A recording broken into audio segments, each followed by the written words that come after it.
Está a ouvir Assunto Sério, um podcast da Grande Loja Soberana de Portugal, dedicado à educação maçónica e ao lado prático da maçonaria. Levamos a todos vós um programa para maçons e não maçons, onde serão abordados temas maçónicos e profanos numa perspectiva maçónica.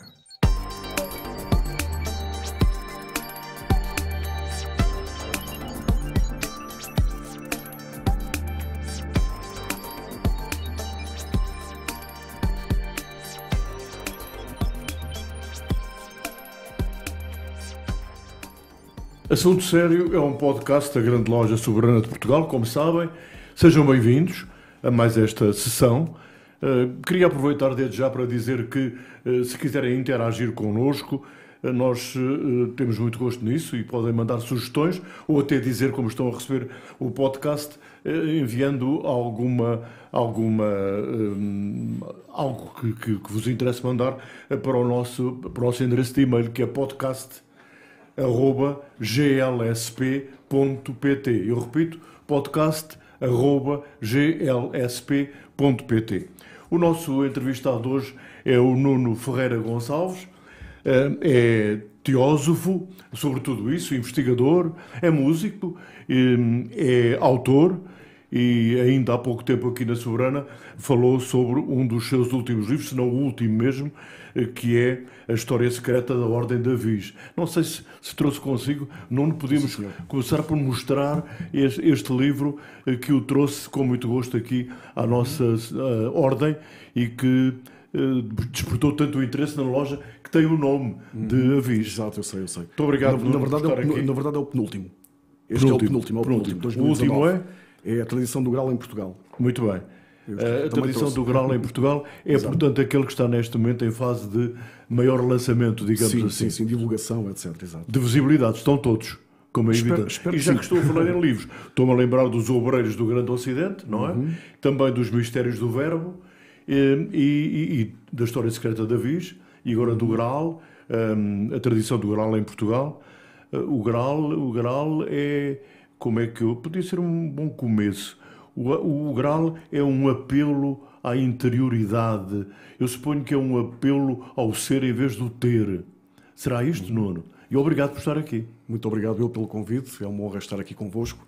Sim, na verdade, bem, o Graal é um termo polissémico, não é? Portanto, tem muitos significados, na verdade. Não é certamente um objeto concreto, nunca foi. E, de facto, é esse apelo à interioridade, sem dúvida nenhuma. Eu penso que talvez nós não saibamos muito bem o que é o Graal, ou se calhar sabemos teoricamente o que é, mas talvez para saber exatamente, em termos de sapiência profunda, o que de facto é o Graal, provavelmente temos que o vivenciar, não é? Eu costumo dizer que perguntar o que é o Graal a quem está na demanda, como eu, um simples mortal na demanda desse mistério, ou mesmo perguntar a um adepto que ainda não realizou a grande obra alquímica o que é a pedra filosofal. E se calhar remontava, muitas vezes lembro-me de remontar a um exemplo que nos pode dar um indício do que é o Graal. Se nós nos lembrarmos daquela obra fenomenal de Fari e do Dinatar, que é a Conferência dos Pássaros, nessa obra há 1 milhar de pássaros que têm de passar por 7 vales de provação iniciática para chegar a um castelo onde existe eventualmente um rei encoberto, escondido, que é o Simurgh, não é? E só chegam lá 30 pássaros, na verdade, não é? Portanto, realmente as provas iniciáticas são muito duras e só 30 é que conseguem chegar, e mesmo assim todos espenados, coitados, muito maltratados, cheios de fome. O caminho é muito duro, não é? E quando chegam de facto ao castelo, ainda por cima tem a última provação, que é o o guardião do castelo, portanto, o mordomo que lhes abre a porta, não os trata assim muito bem. Pergunta-lhes o que é que vocês vêm? Vêm aqui importunar este lugar sagrado, porquê? E eles ficam um pouco baralhados, mas estamos à procura do Simurgh, do nosso rei. Bom, a porta é-lhes fechada durante algum tempo, eles desesperados, por fim, ouvem a porta a abrir-se, então entrem lá para vocês perceberem o que é o Simurgh. E eles chegam à conclusão que o Simurgh é eles mesmos. O Simurgh é um sentido de unidade, de fraternidade total, universal, um sentido que está além do espaço e do tempo. Eu penso que o Graal é um pouco como o Simurg. Sim, um apelo também à transformação, por inerência de raciocínio, não é? Sendo Exatamente. a espiritualidade a transformação. E é isso que se deseja para o homem, sempre. A transformação possível, não é? Exatamente. No fundo é uma Eu não sei se o homem luta a favor dela, se contra ela. Muitas vezes luta contra ela, infelizmente. Não é? Exatamente. Contraria a sua própria natureza. Se quisermos pensar que a natureza do homem é uma natureza do bem supremo e não o contrário. Mas existem as forças luciferinas, as forças iniciáticas, no fundo, que põem à prova os cavaleiros. Isto tem a ver com a incompreensão que o homem tem de si próprio em relação à missão que desempenha no mundo. Eu penso que sim, Fernando. Eu acho que sim. Acho que há essa incompreensão. No fundo é falta de gnose, falta de conhecimento da sua própria natureza divina e universal, não é? Eu penso que o Graal representa essa essência. É a essência divina que habita no coração de todos os homens. É preciso entender isso. E para entender isso é preciso que o ego seja recalcado, que é tal questão muito difícil. As nossas forças egoicas têm o seu fundamento, não é? Têm a sua razão de ser. Afastam-nos, este nosso eu pessoal afasta-nos do nosso eu espiritual, que no fundo é um eu universal, em que não há o Fernando, não há o Nuno, não há mais ninguém a não ser uma unidade inominável. Foi uma boa forma de começarmos, muito embora só isto dava matéria para o podcast inteiro. De qualquer modo, o que nós queremos também aqui neste podcast é chamar a atenção, é um assunto sério, é chamar a atenção para isso, entre várias coisas, o papel que o homem desempenha no mundo, por estar no mundo, pela importância que isso significa para ele e para o mundo. E ele não compreende. Verdade. Mas vamos então à Ordem da Viz. Está de acordo? É uma ordem genuinamente portuguesa, não é? Há muitos historiadores que dizem que não, mas eu defendo a tese de que, de facto, a Ordem de Avis é uma ordem genuinamente portuguesa. Claro. Não estou sozinho, não estou. Isto não é um tema consensual, não é uma conclusão consensual, mas eu diria que há muitos indícios que, de facto, é genuinamente portuguesa. O que é certo é que ela deu lugar, ou digamos que foi a partir dela, que nasceu a dinastia real mais importante da história portuguesa, não é? Que é a dinastia de Avis. É verdade. E isso tem muito o que se lhe diga, não é? Eu, quando escrevi a História Secreta da Ordem de Avis, foi mesmo em estilo provocatório, confesso. Toda a gente falava dos Templários. Os Templários têm uma história magnífica relacionada com Portugal de uma forma inolvidável, todos nós sabemos isso, mas esquecermos de uma ordem que de facto deu nome à dinastia mais importante dos reis portugueses, a dinastia avizense, precisamente, Joanina Avizense. Acho que valia a pena mexer um pouco e lançar inclusive o repto para que de facto outros investigadores pudessem dar continuidade, inclusive eu próprio, coisa que ainda não aconteceu muito, na verdade. Mas foi, de facto, uma provocação. Vamos então falar daquela que é a ordem, porque os Templários não são uma ordem genuinamente portuguesa, mas a Ordem de Avis, eu defendo a tese que sim. E tenho os meus fundamentos. O que é que levou à criação da Ordem de Avis? O que levou à criação da Ordem de Avis? Na minha opinião, na minha modesta opinião, sou franco, eu penso que o Afonso Henriques, quando terá de facto pensado que precisava de uma ordem genuinamente portuguesa que mantivesse alguma primazia de ordem sacerdotal e espiritual que já não se podia sentir completamente nos Templários. Os Templários eram uma ordem que tinha uma função secular muito forte. Eles eram banqueiros da Europa, não é? Eram indivíduos ligados à exterioridade de uma forma muito evidente. Penso que Afonso Henriques precisou de um núcleo de cavalaria que mantivesse o mistério mais sacerdotal. Portanto, a Ordem de Avis faria uma coluna sacerdotal e a Ordem do Templo uma coluna secular de um mesmo princípio. As duas, ambas sacerdotais e militares ao mesmo tempo, obviamente são ordens monásticas e militares simultaneamente, nós sabemos isso, mas um pendor mais espiritual para a Ordem de Avis, que está representado no verde, e um pendor mais marcial, mais político, mais estratégico para a Ordem do Templo, representado no vermelho. Eu gostava muito que me falasse acerca desse pendor espiritual da Ordem de Avis, porque no fundo também é um pendor esotérico. É um pendor esotérico. É um pendor esotérico. Bem, se nós quisermos entrar a fundo na questão esotérica, isto pode ser relacionado de forma quase insuspeita com duas forças do esoterismo oriental. Ou seja, no esoterismo oriental é muito conhecida a força de Kundalini, que é uma força representada pelo vermelho, pela cor vermelha, porque ele é um fogo serpentino, que, enfim, flogístico do interior da Terra, telúrico, etc. Não é? E fala-se muito menos, e de facto isso foi mais divulgado por Blavatsky, a fundadora da Sociedade Teosófica, que fala depois na importância de Foat, que é uma força celeste, não intraterrestre, não telúrica, mas cósmica, celeste, a que está associada à cor verde. E, portanto, o que é da Terra é mais secular, é mais temporal, é grande realização material, e o que é do espírito é mais cósmico, é mais celeste, não é? Estas duas forças unidas, este verde e este vermelho de Foat e de Kundalini, estariam por detrás do mistério destas duas ordens de Avis e do Templo. Parecendo que não, embora isto pareça algo insuspeito e à partida não teria nada a ver, a verdade é que eu sou daqueles investigadores que defendo a tese de que, de facto, isto era do conhecimento, inclusive é do Afonso Henriques, desde logo porque há uma ordem por detrás do Templo, Cristo e de Avis, que é a Ordem de Maris, não é? Que é uma ordem secreta que teria conhecimento completamente destas duas questões. Voltando à Ordem de Maris, que é aquela que neste momento está aqui em equação, já chegamos à conclusão que, sendo uma ordem genuinamente portuguesa, é aquela que, digamos que é uma ordem de referência. Está de acordo com isto? Sim, eu penso que é mesmo uma ordem de referência, desde logo por aquela questão de inspirar o nome da casa real, provavelmente mais importante da história portuguesa. Tem repercussões exteriores? Ou seja, no Brasil, por exemplo? Sim, provavelmente. Eu na verdade, sei, e nós sabemos que a Ordem de Avis, fundamentalmente, vai acabar por ocupar um espaço meridional no território nacional, não é? A repercussão da Ordem, através da coroa joanina e de tudo o que vai acontecer com a expansão marítima, é uma repercussão mundial. Porque nós não nos podemos esquecer que, apesar de nós termos, de facto, a Ordem de Cristo, do ponto de vista pecuniário, financeiro, de toda aquela grande empresa que foram os descobrimentos, embora realmente a Ordem de Cristo tenha uma grande importância nesse sentido, nós não podemos desclassificar a importância que a Ordem de Avis também teria, porque enfim, nós temos logo Dom João I como o mestre de Avis desde os 7 anos de idade.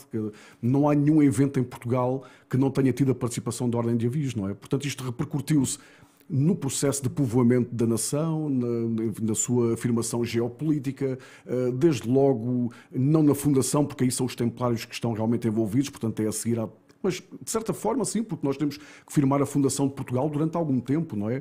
E portanto, sim, essa afirmação portuguesa nacional tem a Ordem de Avis por detrás e, como é óbvio, vai acabar por ter também durante a época dos descobrimentos. Não há nenhuma dúvida disso. Tem que estar por detrás, como é óbvio, não é?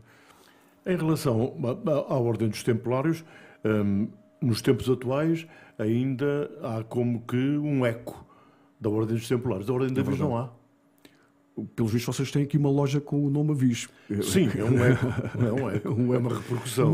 Mas é um eco, enfim, que é minoritário, na verdade. Relativamente. Existem agora vários movimentos neotemplários em Portugal, mais do que um, não é? Eu ainda no fim de semana passado, não foi, mas no anterior, tive numa comenda templária, ou neotemplária neste caso, em Monsaraz. Convidaram-me para falar um pouco da tradição do Graal em Portugal. E foi um capítulo em Moura, que foi aberto em Moura, etc. Fiz parte também, fui convidado para participar nessas cerimónias, como convidado, obviamente, e portanto, o neotemplarismo, toda a herança templária é muito forte e muito recordada. A Avis está um bocadinho mais esquecida, mas volto a dizer, o livro da História Secreta da Ordem de Avis também foi, de certa forma, um repto para que se mexa mais nesta ordem. Vamos agora abrir aqui um parênteses para falar acerca da Associação Cultural Espiritualista. O meu amigo fundou esta associação em 2010. 2010. Mantém-se? Mantém-se em funcionamento. Eu continuo a ser o presidente fundador da associação. Quais são os fundamentos da existência desta associação? Exato, esta associação chama-se, na verdade, Manastai-Jazi, que é um termo, uma expressão sânscrita que significa mental iluminado. Na verdade, do ponto de vista da terminologia teosófica, isto tem um significado que é a mente iluminada por irradiação intuicional, porque a intuição é um pouco o conhecimento direto, não é?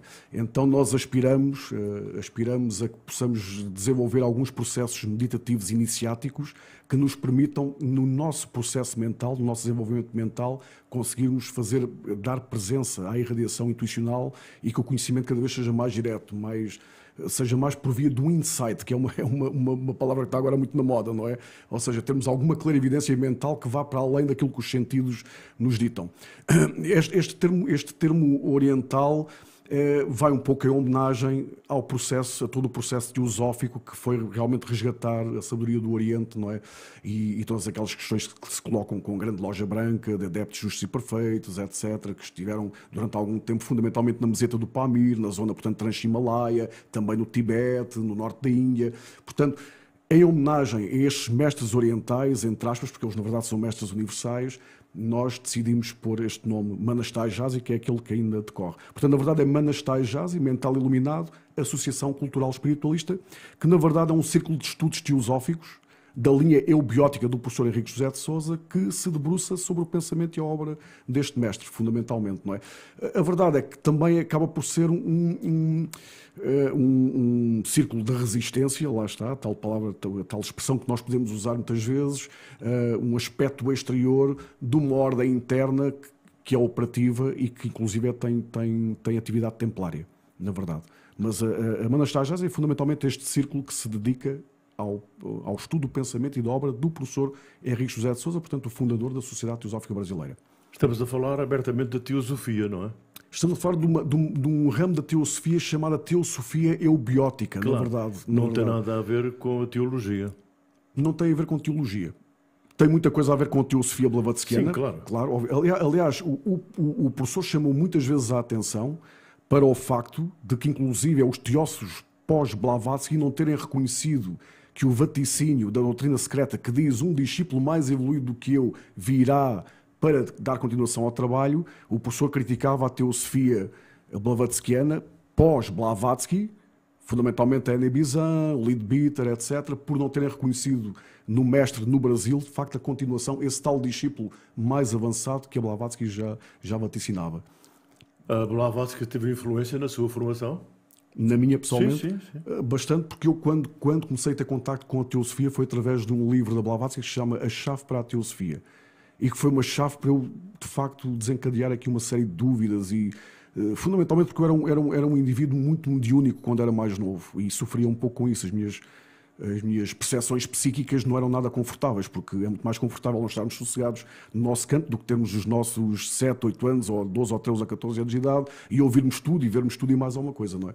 A teosofia ajudou-me a perceber que tipo de forças são essas e a desmistificá-las, inclusive a lidar com elas. Então essa chave para a teosofia, que é um livro que eu recomendo, foi magnífico para a minha vida. Penso que foi um ponto charneiro para, de facto, eu começar a aceitar uma série de coisas. O mais difícil é lidar com elas. Sim, mas nós aprendemos a lidar com elas e até, inclusive, a fecharmos um bocado àquilo que não interessa. Se nós tivermos alguma potencialidade psíquica, que ela, de facto, seja para a luz, para aquilo que é bom, luminoso, etc. Não é? Esse contacto pode ser um contacto até privilegiado, embora me considere muito pequenino nesse tipo de questões. Mas se de facto nós tivermos abertura para aquilo que não interessa, não é? Planos que nos interpenetram, onde existem forças que não são muito interessantes, nesse caso, se calhar é melhor fechar, como dizem os espíritas, fechar o cofre, não é? E, de facto, a meditação ajuda-nos muito a que isso aconteça, e Blavatsky foi fundamental. É uma mestrina incomparável, na minha opinião. De resto, a teosofia e a teologia separam-se aí, não é? Há, de facto, uma diferença notória, como já disse, e nem sequer se confundem. Não se confundem. Teologia e teosofia são coisas completamente diferentes. Não é? A teologia, de facto, é o estudo, enfim, dos dogmas de uma determinada religião. Não existe só a teologia cristã, existem outras teologias e outras teogonias.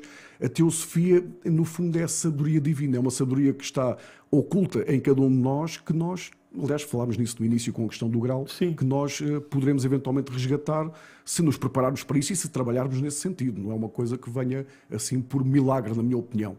Penso que isso é um engodo. Hoje em dia há muitas organizações, há muitos movimentos que dão a entender, fazem uma pequena massagem no ego de cada um de nós e dizem, pá, se tu vieres até nós, damos-te aqui o segredo, a chave do segredo, e tu vais, enfim, ter aqui um eureka. Vais perceber todos os mistérios do universo num segundo, não é? Portanto, esse tipo de espiritualidade instantânea, para mim, não é espiritualidade.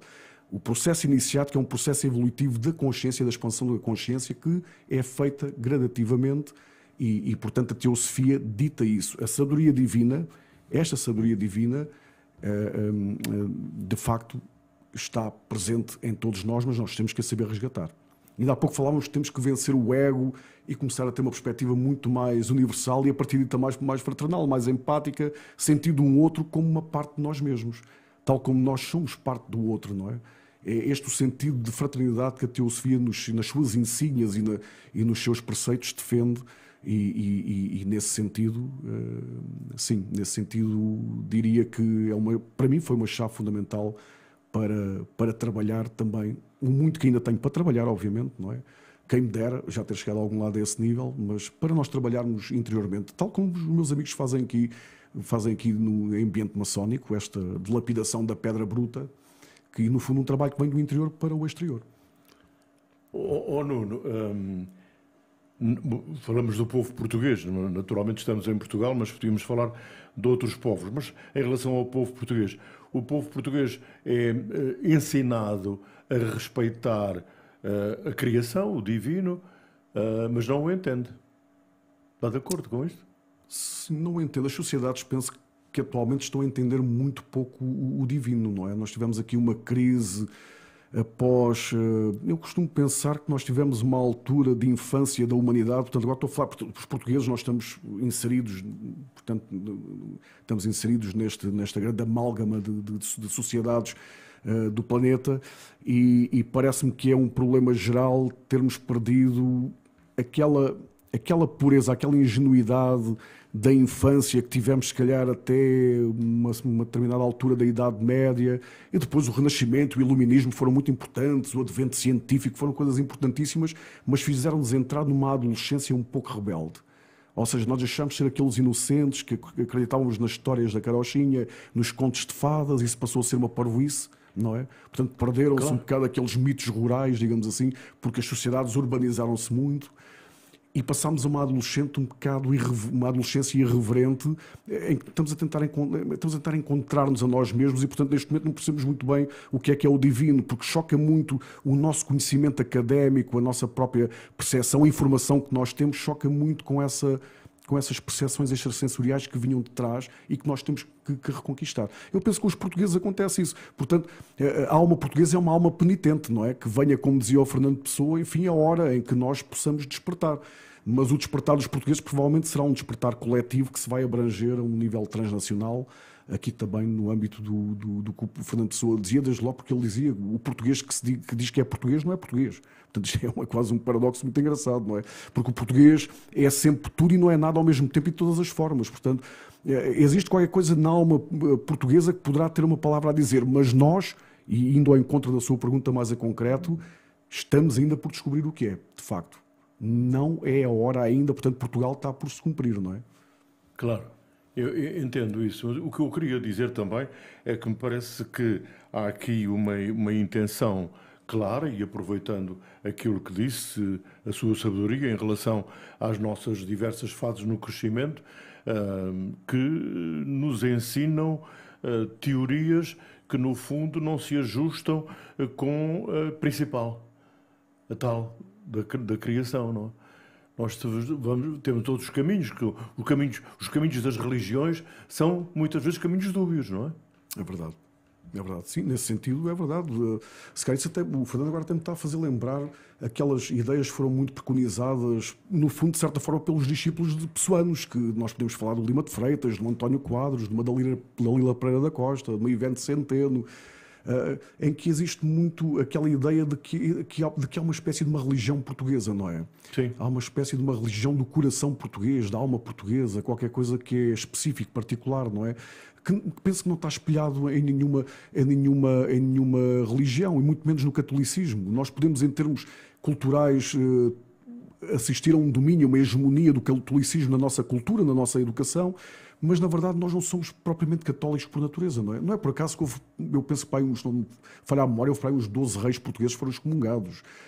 Dá a ideia que Portugal não é propriamente um país católico por natureza, poderá ser um país cristão no sentido cristosófico, no sentido de uma cristologia ou de uma cristosofia, de um princípio crístico e não propriamente de uma forma dogmática, não é?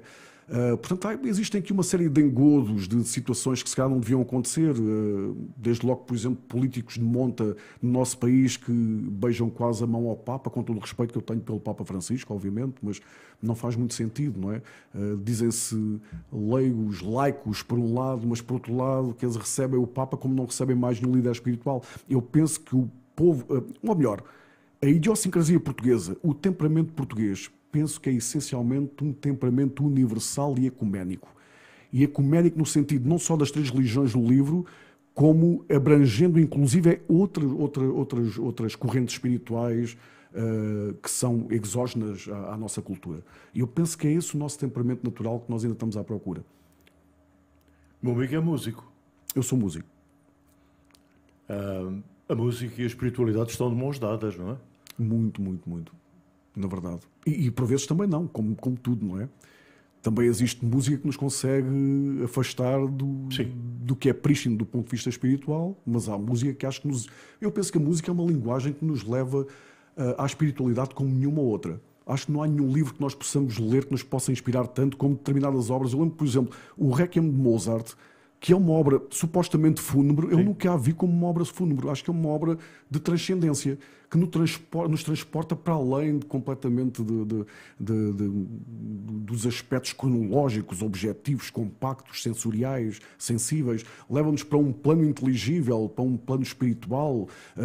Eu tenho sempre a sensação, e há outros compositores e outras obras que têm momentos que nos fazem sentir fora quase do corpo, não é? Quase que nos transportam para o grande mistério do universo, não é? Eu penso que a música é fundamental a esse nível. Na verdade, eu até trabalho muito mais na música ligeira do que na música clássica, como profissional. A verdade é que a minha formação é do conservatório, portanto eu fiz aqueles 8 anos longuíssimos do Conservatório de Lisboa, portanto que foi o Conservatório Nacional, e portanto tenho um conhecimento bastante razoável das obras dos grandes mestres da música clássica, não é?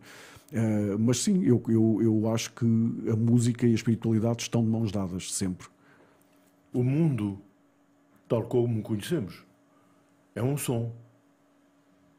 É um som, sim, é muito interessante. Haverá uma tónica, não é? Uma tónica que vibra no seio do cosmos, não é? Eu também acredito que depois cada sistema planetário terá a sua própria nota, sim, porque a escala é diversa, não é? Portanto, nós temos uma escala diatónica e se calhar esse verbo inicial, esse home, como dizem o pranava home dos orientais, será uma espécie de oitava perfeita, não é? De um sistema septenário.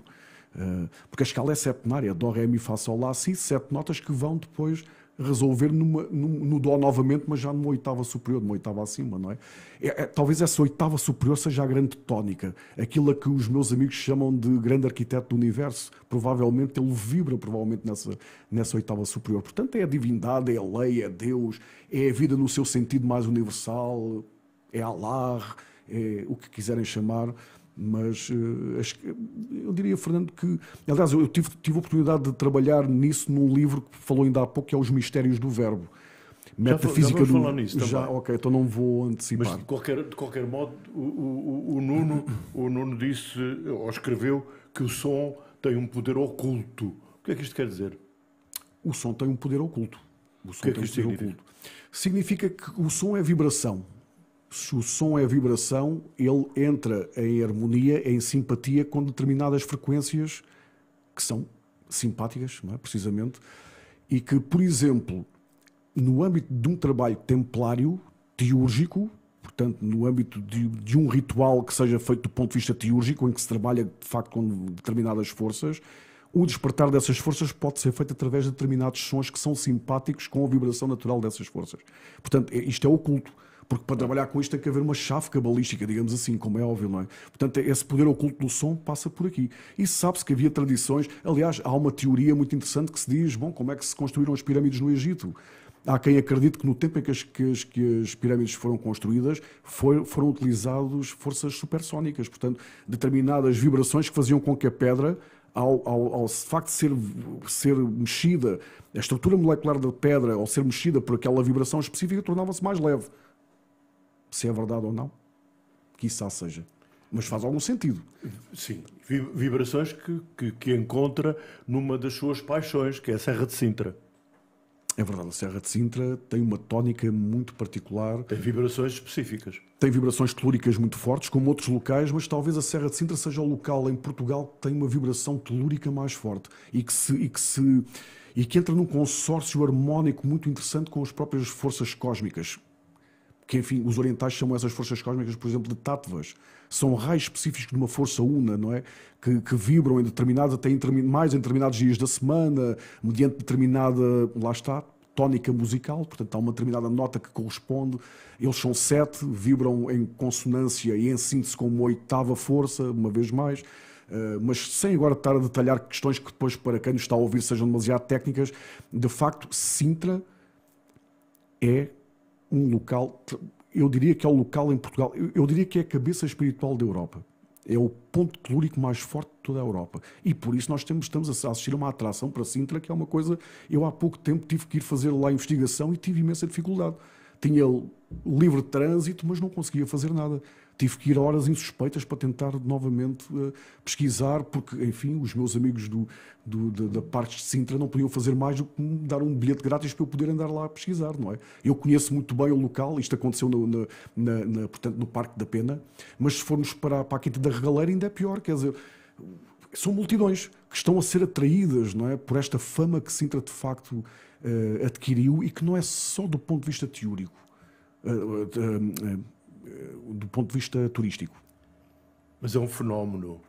Mas é um fenómeno que tem explicação, acaba de o dizer, não é? A atração, não é? Das pessoas a esse local, não é? É verdadeiramente fantástico. Ainda escreve no Jornal de Sintra? Já não. Durante 2 anos escrevi, penso que até 2017, 18, penso, entre 2016 e 2018, escrevia de facto numa rúbrica para o jornal. Depois, enfim, o assunto começou também a esgotar-se. Na verdade, nem se esgotou, mas pronto, o jornal também tinha... Um jornal tem o seu próprio formato, não podiam ser artigos muito longos, etc. Pronto, e nós chegámos à conclusão que talvez um dia possamos reatar esse projeto, mas para já está parado. Um dos seus livros é Os Mistérios do Verbo. Ainda há pouco falámos nisso. Agora temos a oportunidade de aprofundar um pouco a matéria. Os Mistérios do Verbo dava também para outro podcast. Porque, de facto, é infindável, não é? Mas quer-me dizer qual foi o fundamento da escrita, o que é que o levou a escrever com este título, Os Mistérios do Verbo? Sim, a ideia este mistério que o verbo tem, eu estou-me a referir precisamente àquela tal tónica da oitava superior, não é? Sim. A primeira nota do universo, não é? Sim. Que é um som sem som, na verdade. Mas essa é que não se ouve? Ou... Eu penso que é um som inaudível que depois se vai manifestar de facto em várias linguagens, na literatura, na música. Quer dizer, é um som que existe, mas que nós não conseguimos ouvir. É uma vibração que nós não, eu penso que nós podemos eventualmente conseguir ouvi-la com o que está por detrás dos ouvidos. Isso é que me faz entender. Ou seja, aquilo que nos dá de facto a capacidade de ouvir poderá ouvir eventualmente o som sem som, que é esse verbo que se fez carne e que se faz carne em todos os Messias, em todos os avatares, não é? Costuma-se dizer que Jesus Cristo foi o verbo feito carne, não é? Mas, de certa forma, o Buda também foi, o Krishna também foi, o Zarastruta também foi, etc, etc, etc. Portanto, eu tentei explorar as várias possibilidades em que esse verbo se manifesta no plano humano, no plano mundano, de forma mais subtil. Lá está, através de... Eu, por exemplo, tratei aí de 4 compositores fundamentais. O Wagner, o Bach, o Beethoven e o Mozart. Isto também, uma vez mais, inspirado naqueles foram os ensinamentos do professor Henrique José de Sousa, tentando fundamentar porque é que estes 4 compositores e a sua música foi tão fundamental a este nível. Uma repercussão, uma plasmação, se quiser, desse verbo uno do universo que se manifesta em várias linguagens. O verbo é a origem?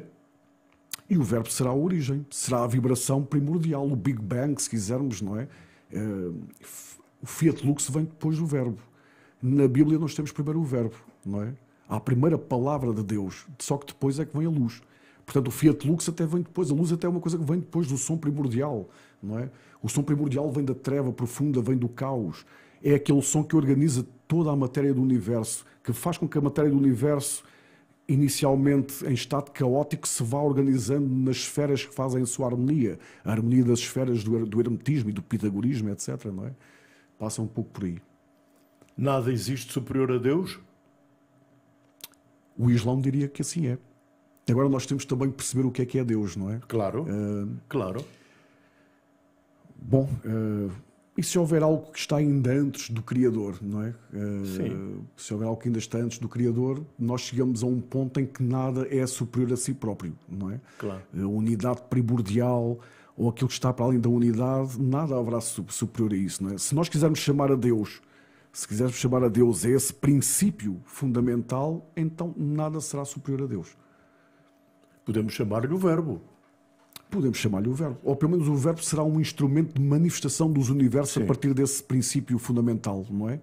Mas podemos chamar... Porque de certa forma, o Verbo encarnado é o Deus feito homem. Não é? É Deus feito homem, para todos os efeitos. Não é? Portanto, o Verbo será uma...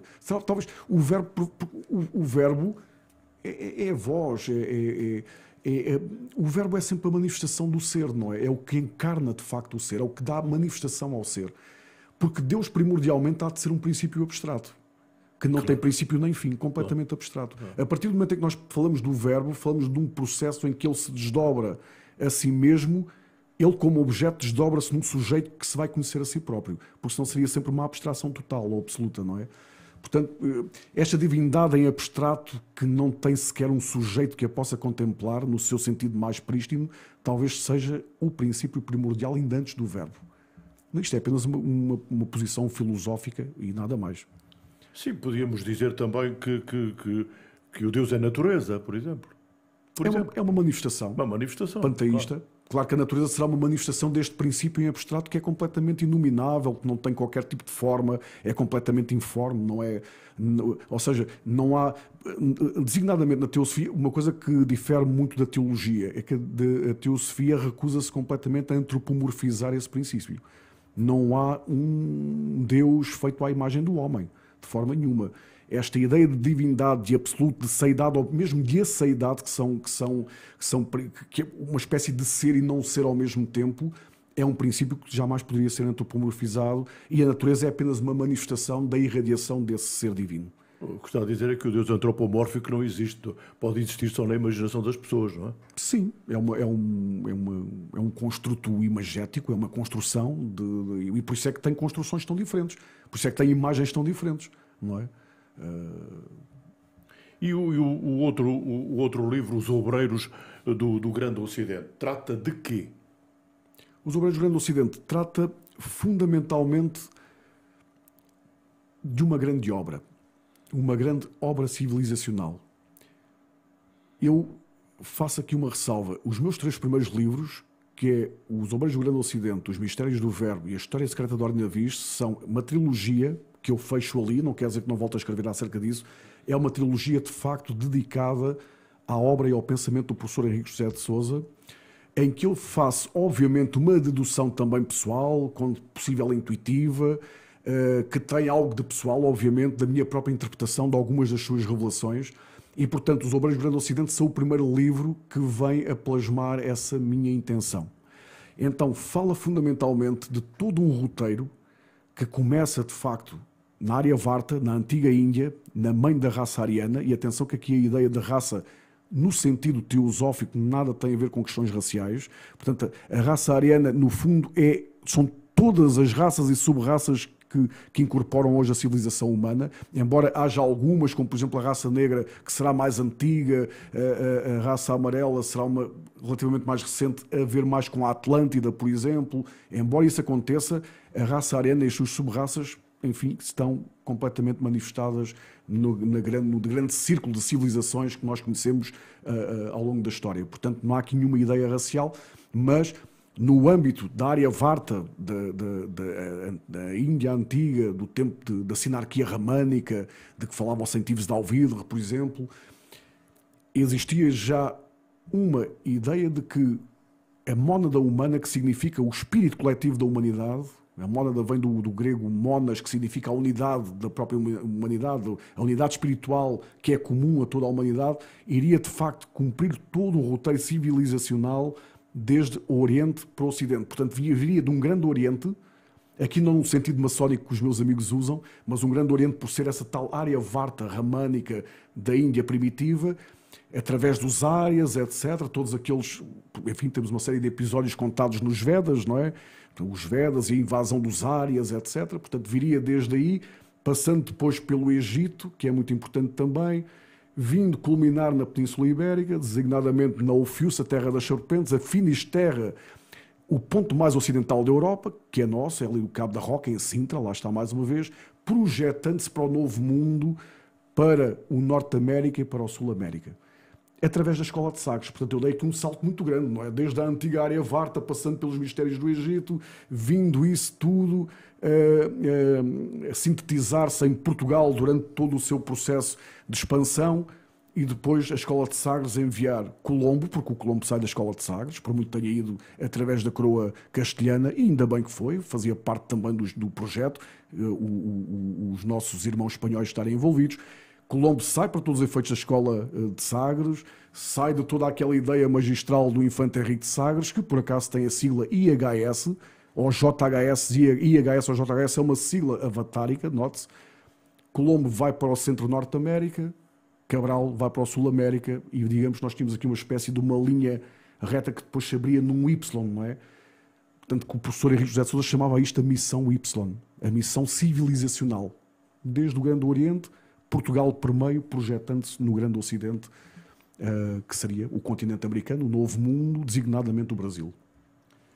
As descobertas portuguesas são um destino encomendado? As descobertas portuguesas, deste ponto de vista, são um projeto providencial. São um projeto providencial, não é? Portanto, já estaria escrito por linhas tortas, como Deus gosta de escrever, que de facto acontecesse o que acontecesse, as descobertas tinham um destino que, segundo este ponto de vista, volto a dizer, obviamente muito particular, desde a fundação de Portugal já era conhecido. Os templários estiveram envolvidos na fundação de Portugal. Convidou-me ainda há pouco e terei muito gosto em participar depois num novo podcast a falar da Ordem de Maris.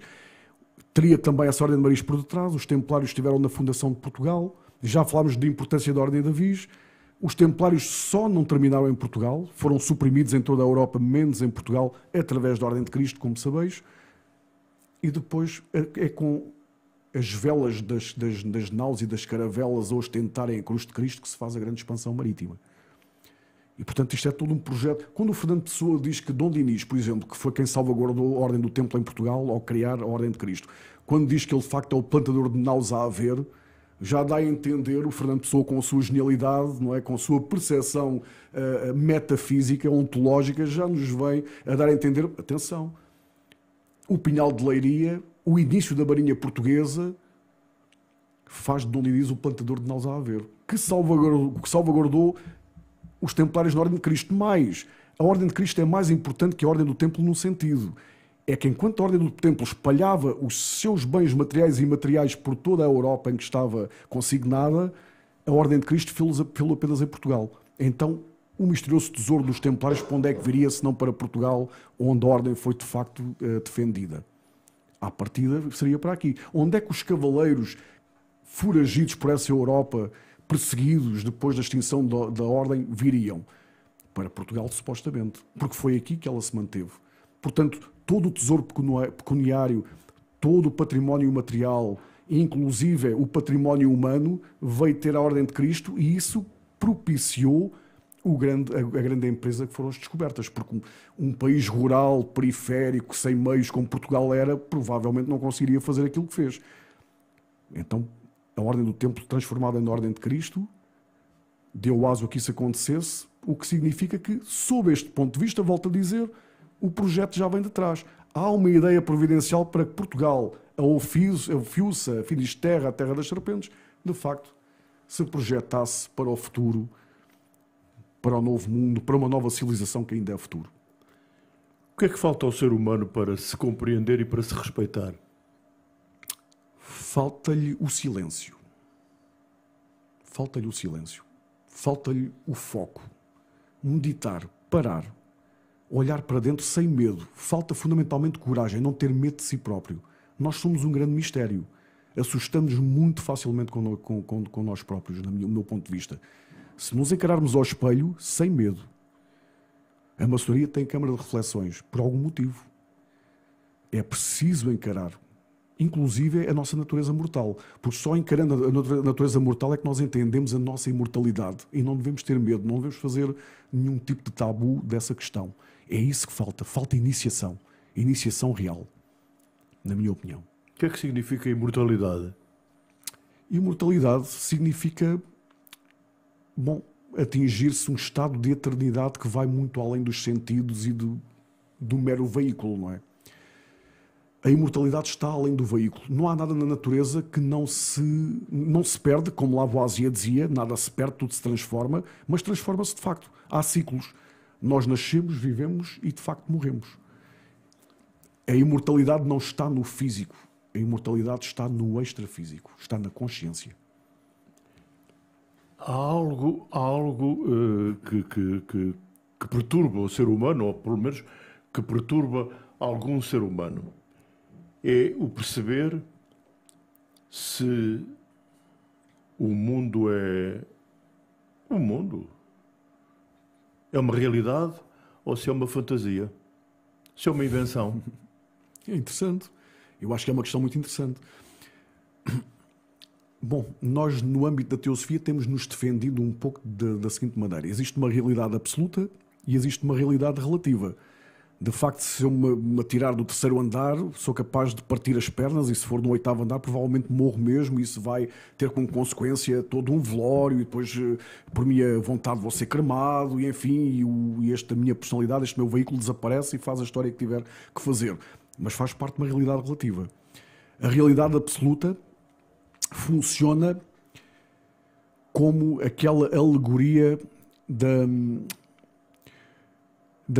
aquela alegoria que há mesmo na roda de Samsara, dos budistas. Eu penso que esta alegoria é muito interessante. Eu tento sempre um pouco ir buscar a sabedoria oriental, porque ela de facto é muito rica. Esta alegoria diz-nos, e aliás Buda teria dito a um dos seus discípulos, onde é que está o permanente naquela roda?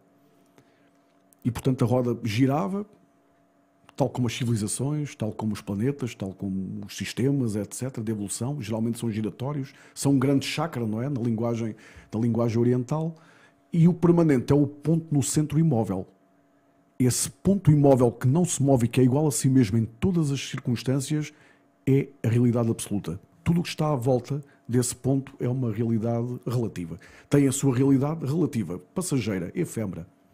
Não quer dizer que não tenha a sua razão de ser, obviamente. O Platão já dizia mais ou menos isso na alegoria da caverna, não é? Exatamente. Já dizia precisamente isso. Exatamente. Aliás, esta é uma ideia muito platónica, não é? Que depois é desenvolvida muito pelos neoplatónicos de Alexandria, etc. De facto, haver um mundo de sombras ilusório e um mundo real, não é? As sombras são uma coisa, a realidade é outra. Ainda voltando à eternidade, que é algo que deve perturbar. Deve perturbar, nem que seja pelo pensamento, pela forma de pensar. Há dias, sim, não, talvez um mês e meio, li uma entrevista de um cientista famoso, norte-americano, que dizia que, sem sombra de dúvida, o ser humano vai viver em breve até aos 500 anos. Porque compra órgãos, porque transplanta órgãos, porque fabrica órgãos. Isto não vai destruir o próprio ser humano? São questões ele não vai desejar que venha a morte e que venha a tal imortalidade que ele supostamente conhece? Provavelmente, não é? É uma questão deontológica muito complexa, não é? Uma coisa é certa, também existem algumas investigações relativamente recentes que apontam para a possibilidade de que o problema das neuroses, sim, das depressões, etc., não eram tão conhecidas no passado quando se vivia até aos 50 anos, 40 e tal anos. Exatamente. Portanto, que dá a entender que nós temos uma determinada meta de vida e ao estarmos a prolongá-la, bem, não sofremos no corpo, sofremos no espírito, provavelmente. São questões muito discutíveis, não é? É provável que sim, que nós comecemos a ser uma espécie de meio robôs, meio humanos, tipo Darth Vader da Guerra das Estrelas, não é? O que destrói completamente a humanidade. Não é? Sim, o sentido do que é ser humano, do seu próprio ciclo natural, Sim, dá muito que pensar. Esta questão daria mais um podcast, de certeza, no qual eu até nem seria especialista. Mas tenho a minha própria ideia. O que é verdade é que diariamente o ser humano contribui para a sua autodestruição. Eu penso que sim. Nós temos uma fase muito crítica, não é, Fernando? Não sei se é da minha opinião. Nós temos uma fase muito densa, muito crítica. Coisas estão-se a passar desde o século... do início do século... Eu não sei. Eu também era relativamente jovem na altura. Eu senti um pouco os anos 80 e os anos 90, com a queda do Muro de Berlim, com as democracias a afirmarem-se, com uma série de direitos humanos a serem salvaguardados. Dava-me a ideia. Nós estávamos a ir para um mundo melhor. De repente entramos no século XXI e há aqui uma série de macacadas, desde logo aquele ataque às Torres Gêmeas, depois os Estados Unidos, eu não tenho nada de anti-americano, nem coisíssima nenhuma, que eu quero ressalvar, mas depois houve aquela questão de uma resolução das Nações Unidas que não é obedecida pelos próprios americanos, inclusive Portugal teve também metido nesses 8 países que não obedeceram, vão fazer uma guerra fantoche. Depois a seguir a isso nós temos temos o populismo a surgir por todos os lados, depois de repente temos agora neste momento toda uma retórica, uma narrativa bélica por parte do presidente Putin que é um bocadinho assustadora, não é? Ele tem uma narrativa muito bélica que está inclusive a obrigar o Ocidente, a Europa, a voltar a falar em armamento, a armar-se, quando a Europa teve despreocupada. Era tão bom estarmos despreocupados relativamente a isso. É verdade, porque tínhamos a NATO a servir-nos como... As nossas costas estavam quentes com a NATO e tal, com o facto dos americanos serem poderosos do ponto de vista militar e serem nossos aliados, mas a Europa andou durante muito tempo muito bem comportada, pensando nas políticas sociais mais do que em armar-se. E agora voltamos a pensar em orçamentos para o armamento da Europa, porque se tem que defender supostamente uma invasão russa. Nós estamos aqui num tipo de narrativas que era suposto já não acontecerem, não é?